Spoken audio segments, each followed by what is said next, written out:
السلام علیکم ورحمۃ اللہ وبرکاتہ۔ ربی زدنی علما۔ آج ہم فجر کی سنتوں میں کون سی صورتیں پڑھیں اس کے بارے میں جانیں گے۔ حدیث پاک کا مفہوم ہے، حضرت ابو ہریرہ رضی اللہ عنہ سے روایت ہے کہ رسول صلی اللہ علیہ وسلم نے فجر کی دو رکعتوں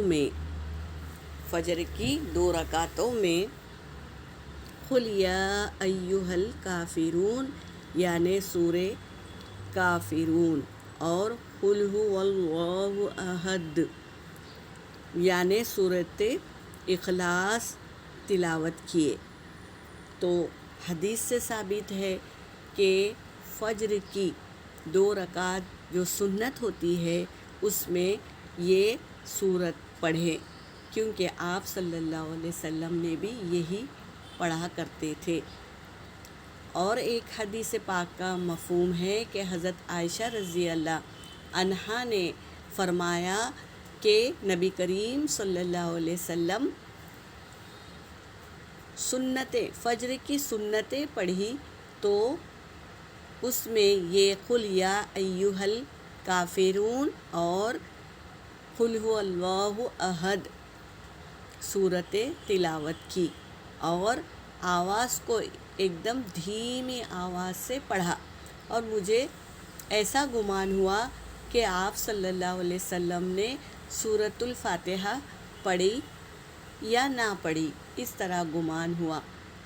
اور اس سے پہلے تہجد کی نماز پڑھے تھے تو آواز بلند پڑھے تھے، لیکن سنت جب پڑھی تو آواز کو دھیمی کر دیا۔ تو اس کا مطلب یہ ہے کہ ہمیں بھی صبح کی نماز کو دھیمی آواز میں پڑھنا چاہیے، کیونکہ ہمارے نبی نے اس طرح ہی پڑھا تھا۔ تو ہم کو ان باتوں کا دھیان رکھنا ہوگا، ہمیں یہ یاد رکھنا ہوگا کہ فجر کی سنتوں میں ہم یہی صورت پڑھیں۔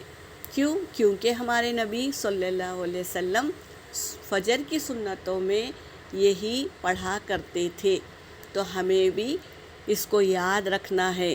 شیطان سنتیں ادا کرنے نہیں دیتا ہے، کیونکہ اسے پتہ ہے کہ سنت یہ پڑھ لے تو کامیاب ہو جائے گا، تو وہ یہ نہیں چاہتا کہ ہم کامیاب ہو۔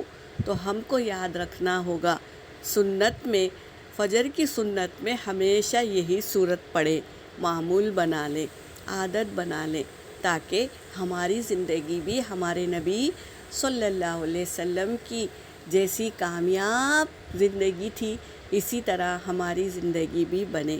کوشش کرنا ہے، کوشش کرنے والوں کی ہمیشہ جیت ہوتی ہے، تو ہم بھی انشاءاللہ سنتوں پر عمل کریں گے۔ یہاں پر میرا سبق ہو گیا۔ وآخر دعوانا ان الحمد للہ رب العالمین۔